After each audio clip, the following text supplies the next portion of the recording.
নিচে যে আতুর আনলাম খুনতে পরে ভাঙলাম। এরপরে উনি গ্রিল কাটটা ওই পাশে পালিয়ে, কারণ ওইখানে যাই আমরা খালি ওর বউরই পাইলাম, আর আমরা লাশ পাইলাম। দেখলাম মাথা নাই, মাথাটা পাই না, খাটার তলে এমনি উবেতে উলঙ্গ অবস্থায় ছিল। দর্শক, এই মুহূর্তে আমরা দাঁড়িয়ে আছি ঠিক রামিসা, যে শিশু রামিসাকে ধর্ষণের পর হত্যা করা হয়েছিল, সেই রামিসার ঠিক বাসার গেটের সামনে দাঁড়িয়ে আছি।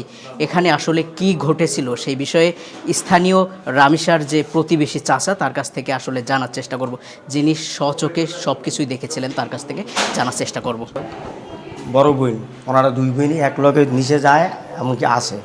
তা ওই স্কুলে যাওয়ার টাইম হয়ে গেছে, ওনার বড় বোন নিচে নামছে, নামার পরে ওর লগে উনি নামছে, আর ওনার মা বারিন্দায় ছিল। এরপরে পরে পরে যে ওনার বড় মেয়ে আসলো, আসার পরে ওনার মায়ে বললো যে তোমার লগে তো রাবিসা বাড়িছে, উনি কই? না, আমার লগে তো বাইরে হয় না। পরে ওনার মা যে 3 তলায় গেল, 4 তলায় গেল, 2 তলায় গেল, খুঁজতে আসে পায় না। তখন খোঁজার পরে তখন এইখানে একটা জুতা পাইলো, দেখলো। তখন এইখানে এটা সিঁদুরের একটু অল্প সিঁদুর ছিল। তখন এরা মানে ডাকাটাকি বলতেছে, তখন আর ভাঙ্গা পারতেছে না। পরে আমরা তখন ভাবি বলি আর কি, আমি ভাবি গেল নিচে, তখন ভাবি ব্যাপার কি, ইয়ার পাইতেছে না রাবি সাহেব। তখন আমিও দোকানে খুঁজলাম, ওনার জায়গায় খুঁজলাম, পরে ওনার ভাবি একটু বাইরে ছিল। পরে ভাবি ফোন দিল, পরে উনি আসলেন। আসার পরে তখন আমরা ভিজালাম, ভিজার পর তখন সব কিছু তারা ভাঙলাম, তখন এটা বন্ধ ছিল। তখন আমরা এটা তুলব, একটু ফাঁক ছিল, ফাঁকেতে আমরা দেখলাম লোকগুলা পারাবাড়ি করতেছে। হ্যাঁ, তখন আমরা নিচে যে আতুর আনলাম খুনতে পরে ভাঙার পরে ভাঙতে সময় লাগছে। এরপরে উনি গ্রিল কাটটা ওই পাশে পালিয়ে, কারণ ওইখানে যাই আমরা খালি ওর বউরই পাইলাম, আর আমরা লাশ পাইলাম। দেখলাম মাথা নাই, মাথাটা পাই না, খাটার তলে এমনি উবেতে উলঙ্গ অবস্থায় ছিল। তখন আমি দেখতে চুরি করতে পারছি না, তখন আমি আইসা গেছি। এই আমার বক্তব্য। কিন্তু আমার তো মেয়েটা অনেক ভালো, ছোটোতে বড় হয়েছে।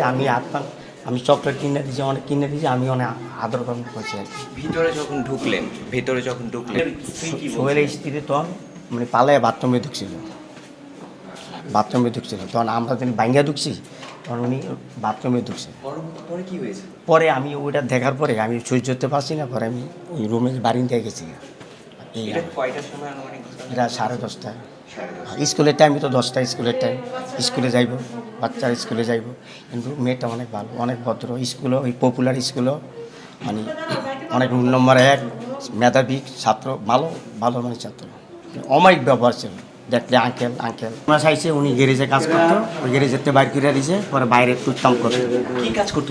রিক্সার গ্যারেজের কাজ করতো। রিক্সার পাশে আমরা মাথাটা পাই না, উপরে খাটের উপরে এইভাবে ছিল, খাটের নিচে উলঙ্গ ছিল।